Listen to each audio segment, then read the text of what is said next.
What's going on, everyone? It's Greg. I'm back with Watcher of Realms, and today I'm gonna do an overview on Salazar. So let's take a look at his information, tell you what's good for his gear, all that good stuff. Now, his attributes here at max level, he gets 24k HP, very nice. 6.5k attack, very nice. Almost 2k defense, some magic resistance. His cost is 17, it's pretty standard for fighters. Block value of 2. Keep in mind, defenders can block 3. Fighters can block 2. I'm not sure, it might change varying on some heroes, but the standard is that fighters 2, defenders 3. Revival time, I feel like it's pretty consistent among everyone. Attack interval 2.1 seconds. You can see I gave him a little bit of attack speed, but the main thing you're wanting is that crit rate and his attack. We'll talk about that in a minute. Everything else here pretty standard. Let's look at his skills real quick, see what they do. The ultimate launches a blitz of 6 strikes randomly on all targets in range, each strike dealing 300% damage and the last dealing 380% damage. Becomes immune to all damage when the skill is in effect. The skill is guaranteed to be critical on bleed targets. So, this last little thing, I mean, it's good, but at the end of the day, when you build him with crit, this is probably only good early on. You build him with max crit, then it's not as big of a deal. You see the 6 strikes here are random to targets in his range, so like in a lot of places this could hurt you. It just makes it more randomized, and hey, it's another RNG factor in the levels, because you might have a bunch of enemies you're trying to target one and you can't really target it. It's going to hit who it wants to hit. Alright, basic attack attacks one enemy unit with 15.5% chance to inflict bleed on the target. So you can see you get to a max, it starts at 15%, you get to a max of 17%, and then it can also go up with awakenings. We'll look at that in a minute. Boiling Blood launches basic attacks on one enemy, dealing damage equal to 35% attack 2 times. The attack, second attack will definitely be critical if targeting a bleed unit. So you can see here the importance of having the bleed up is also an artifact that goes along with that as well. Recover 5% of max HP every 6 critical hits landed. So you got a little bit of health regeneration here from Blessing of Dragon Blood, the passive. Now you can see here I do have it at level 3, so I'm actually getting the 2%. So it starts at 3% and you can go up to 8%. Definitely nice for that self-sustain. Nothing here. I mean, these two, the chance here getting another 1.5% is not major, but hey, every little bit helps. And here the getting up to 20% attack is it's nice. So you can look at those doing those skill ups. Here you can see I got my ultimate to max level already. I've tend to seen that it seems like the ultimate gets targeted quite a bit on skill upgrades. I don't know if that's intended or my random RNG, but that's what's happening for me. Let's look at the promotions real quick. These are pretty standard. I mean, you're gonna do these for everyone, but you get the passive unlocked, then stats, the other passive unlocked, stats, and more stats. I did go ahead and prioritize him for stage 6 promotion. Early game you might pick and choose who you do first, but at the end of the day you'll end up being able to 6-star promote everyone that you really use. So let's look at the gear. Now keep in mind, early game you're looking for the stats over the sets. So even here I'm using stats over using a set over here. I just so happen to be able to make a set on the left. The set I'm using on the left is the crit damage set. So we take a look real quick at what sets are available. You have the Warlord, which will give attack speed on top of 25% attack. Then I think Calamity, the step below that, will give you the just 25% attack. That one is good as well. And then Annihilating Might, crit damage plus 35%. So those 3 I think are the 3 primary sets for him. Haven't really thought about testing out the attack speed. There could be a different balance in there depending on what kind of stats you can get. It's not going to be terrible to get some more attack speed on him. Of course, early on you can use crit rate or attack set, but again, prioritize those sub stats a little bit more here than these lower sets. Of course, once you get to the higher sets here, the better ones, like where I'm doing the 35% crit damage. I have enough pieces now that I can, you know, get some good substats there and make some sets. So there you go. Remember, you always have attack on the weapon. You always have HP on the chest plate. So this gives you a little more flexibility in terms of your substats. You can target substats a lot better here on the left. Now on the right, you know, creating a set here is going to take a while, unless you get like ultra lucky. You can see here I am using my one and only crit rate piece that I have in Mythic, and I am using that on my Salazar. I honestly love Salazar. He's helped me out in so many modes. That's kind of why I am focusing on him. And you see here my substat rolls are not good on here. Don't be like me. Don't waste a bunch of gold if you're not getting good stats. I should not have rolled this to 16, but I just wanted that. I wanted a crit rate, so I did it. Again, we got attack bonus and attack bonus. So I'm maxed out on those main bonuses. You can see my substats are absolute garbage overall. Nothing really helping here. You know, I got a little bit of flat attack, but other than that, like I'm really using these three pieces strictly for those main stats. So that's what you're doing early game. If you want to look at what sets you might use later on, Infernal Roar is probably not going to be a bad set. You can get up to a 50% damage stacking here after using ultimates. Soulbound Arcana, probably not a terrible set. Unshaken Will is a good survivability set if needed later on. Ancient Wrath will stack you up to almost to looks like about 60% crit damage. That's a very nice option as well. Those are the top tier sets. I don't even have any of those yet.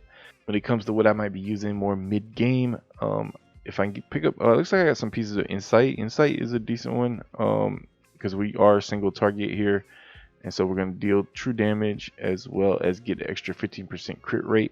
So if I'm trying to balance out that crit rate, but again, finding the stats this stage is more important. So, you know, building one of these sets is a lot harder early on. Wisdom wouldn't be terrible. Doom, I mean, you do end up with a lot of pieces of Doom mid game, so that probably wouldn't be a bad one either if you can make it. And so there you go. But again, these stats are not going to be crazy. You're really focused on what stats you can get on the actual accessories. So that's what you want to focus on for the gear. You're looking at prioritizing getting that attack up as high as you can. This more early mid game if you get him early on. Then once you start getting in some decent pieces, getting some crit rate pieces, you want to start maxing out crit rate. And this is going to be the main story on most fighters, mages, marksmen. So that's your key piece there. And then once you get further down, you balance this out. You know, try to keep this around 10k, maybe a little bit less, plus or minus a bit. Then you start balancing in some crit damage, seeing how high you can get that as well, while maintaining a 100% crit rate. So let's take a look at the awakenings. On Salazar, they're pretty good, but I wouldn't call them amazing. Probably one of the best ones is going to be this Awaken 1, the 10% basic bleed chance, and the 10% on the it's on the passive and on the basic attack. That 10% extra bleed chance is pretty sweet because it's already fairly low percentage. So if you max it out to 27% or 17%, then you can get it up to 27%. It's actually a pretty decent chunk to get on that Awaken 1. I don't know exactly how many of the generic awakening things we'll get, but that would definitely be a consideration for me. Then at Awaken 2, you get a little 5% attack boost. I mean, it's nice, but not crazy. Then at Awaken 3, you're going to get the bleed duration going up to 2 seconds, which is nice. But again, you know, getting all the way up to Awaken 3, if you're not a whale, is going to be challenging. But we'll see how it goes. Maybe down the road, you get up there. Awaken 4, you get penetration. I actually haven't looked too much into penetration. I'm assuming this is to counter defense. And so, you know, what that value is actually doing, I'm not quite sure if that's, you know, an amazing upgrade. Then finally at Awaken 5, Boiling Blood's first attack is guaranteed to be critical on bleed targets. I think this is probably one of the least useful awakenings that you can on a legendary. I mean, I'm sure there's some others, but from what I've looked at so far, this is like almost terrible for hitting Awakening 5. You're going to be maxing out crit rate, so you know, more often than not, you're going to crit on that anyway. So I don't really see this as being majorly beneficial. But if you end up with the extra Salazar, then you end up with the extra Salazar and you go ahead and get it. Now let's look at artifacts. I do not have extensive knowledge on artifacts, but so far what I got is a little crit rate, so I can get up to 15% extra crit rate here. So I do actually end up maxing out my crit rate once I am in, because I'm at 89% right now. So I'm using this to max that out. I'm not at the point of maxing artifacts. So you can see here, I don't have much to choose from, and so I only have 2 legendary artifacts right now. For one of the quests that we had to do, I did go ahead and max this one. You're not getting a crazy amount of stats from it. It's nice, but you're really looking for the mythics. So let's take a quick look at the mythic artifacts. This is getting more toward mid late game when you start getting these. One of the primary things that goes along with Salazar, and it's not even just for Salazar, but we have Scarlet Hunt. Scarlet Hunt will increase damage by 20% on targets with bleeding. So obviously this is going to be very good. You can see here on the mythic artifacts, the stats are a nicer jump there. You get even at just +1 unupgraded, you're at 777 attack. This is a really nice pickup. Cannot wait to start getting some mythic artifacts. I am working my way up there. I can actually farm the little shards now, but not enough to make it worth it. So if we look at the other fighter ones, we have the Crystal of Vileness. And dealing damage, there's a 40% chance of summoning one Shadow Guard with 80% of the hero stats to attack the enemy for 10 seconds. The effect can be triggered as often as 1 time every 20 seconds. So I wouldn't necessarily say this really, I mean, you could put it on Salazar if it's all you got. I mean, that definitely is not going to hurt anything, but it's also not really taking any major advantage of any of his abilities. Then we have Flawless Blade, increased damage by 6% for every 4 seconds when no damage is taken. Stacks up to 3 times. I mean, he's going to be taking damage on the ground, so I don't know if this really fits. This is actually a very interesting artifact for a fighter. This would be more for like Zilla2. You put her behind someone else so that she's attacking. Definitely not for Salazar. Salazar, you're going to have up front a lot of times. Increase AoE damage with Eye of Sin. Killing enemies grants extra 5%. Again, not really going to fit him. So we're really looking at the 2 main ones here being Scarlet Hunt, if you have it. And you probably want to, if you're building your team around Salazar, if you're looking at Guild Hunt, Scarlet Hunt will fit probably multiple fighters that you're going to use in there, because they're going to rely on Salazar's bleed. Then if you have it and you don't have Scarlet Hunt, you probably could pick up Crystal of Vileness. Those are going to be the 2 best epics.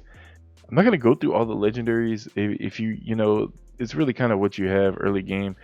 The importance comes when you start getting these mythics, and that's where you're going to really pick and choose what to use there. Because as soon as you have the mythic, you want to get those stats. I don't really think that you'd have any legendary that you would use over top of a mythic, just for those raw stats. So it really depends on what you have. If you have a legendary, maybe if you pick up like these 2 mythics, I guess, depending on what your legendary is, it might be more beneficial. You have to make the decision based on what you need for your Salazar. But the 2 primary things you're looking for are Scarlet Hunt. Well, the primary thing you're looking for is Scarlet Hunt, and then of course you could use Crystal of Vileness if you have it. So that is an overview of Salazar. Let's go ahead and talk about real quick where he shines. So if we look at the rating thing, it's kind of can give you a good idea. Guild Boss 100%. He's a nuker, right? He's going to be nuking things. Guild Boss perfect. Single target DPS, yes, of course. Artifact material rate, he is again a very key hero to have there. He's, you know, carrying me in artifact material rate. Gold rate, EXP rate don't really matter. Everyone can get through those pretty much. Gear rate 2.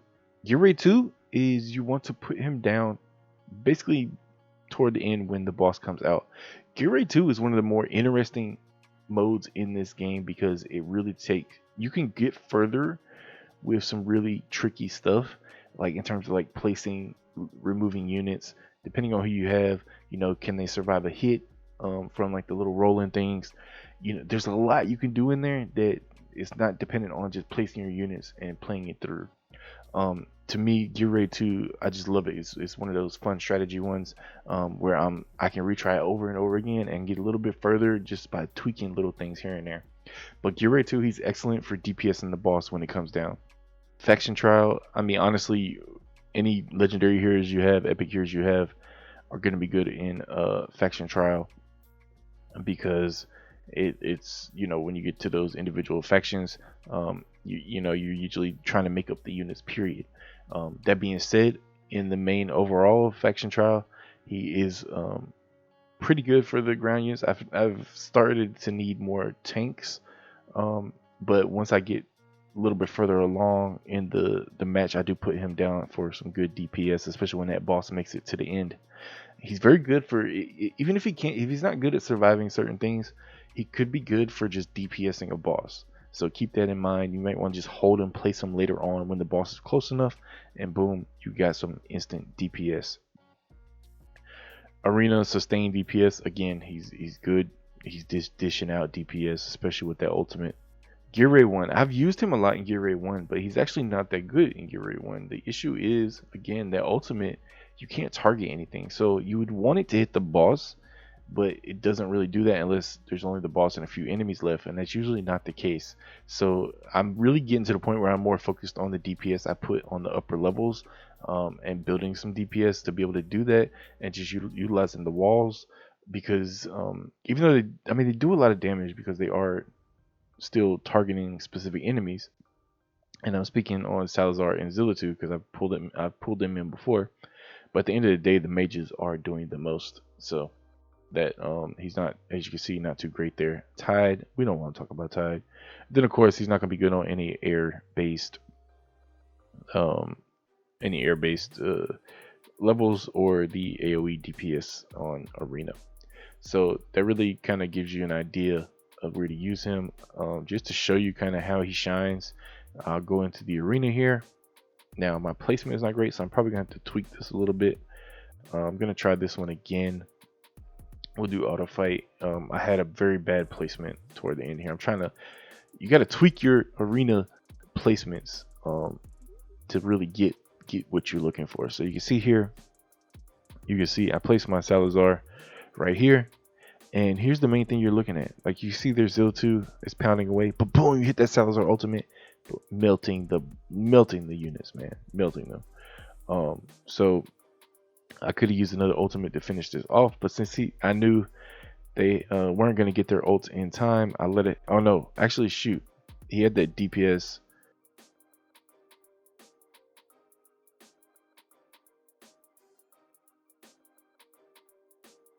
We barely lost that first round. I don't know how he got units out so quick. I'm not sure exactly what I did wrong there. I'm probably going to rerun this on manual. Matter of fact, I need to stop auto fighting because I don't want to place my Lord out right here. I placed him. Oh no, I did place him there. Shoot, now I got to despawn him. So we'll see if this can help me. I lost this one, so I might have just screwed up. But hey, it is what it is. No, I might be good. So when I had placed the Lord there, I wasn't attacking this last boss appropriately. The bad thing about this one is I still don't have the DPS to really kill this thing in time, so it will destroy my building first. I noticed that if you lose the first round, you lose more HP than if you lose the second round on this one. But there is some randomness to these hits, and I don't think I'm going to get lucky. Oh wait, no, I DPS the boss. Yes. All right. So even though, it stuck my Lord inside, so I did get the extra DPS there. So that was cool. Again, I'm gonna tweak that a little bit. I did have a bad placement, so I placed that in the right spot. I should have that a little bit better. But you can see Salazar really shines there in that single target damage, nuking those mobs down with his ultimate. Absolutely love to use him. 4 million damage there.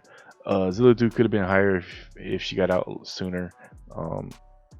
Comment not doing a whole lot, but it is probably my biggest damage dealer right now, besides or biggest mage damage dealer. These are my top 3 damages, period. So that's why they're in there to do their thing. You can see their Zillitu hit 2.8 mil. They put the Zillitu out first. Again, they're not max promotion, but put the Zillitu out first. My Salazar came in after. Boom, still out damaged like crazy.